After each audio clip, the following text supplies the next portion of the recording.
С 3 до 12 октября во Владимире будет ограничено движение по трассе М7 «Волга» в районе поворота на поселок Содышко.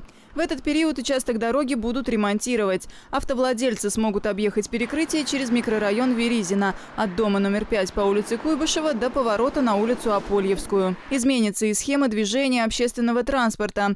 Маршруты 4С и 9С будут объезжать ремонтируемый участок по дороге-дублеру и останавливаться в районе домов номер 5Ж и номер 9 по улице Куйбышева.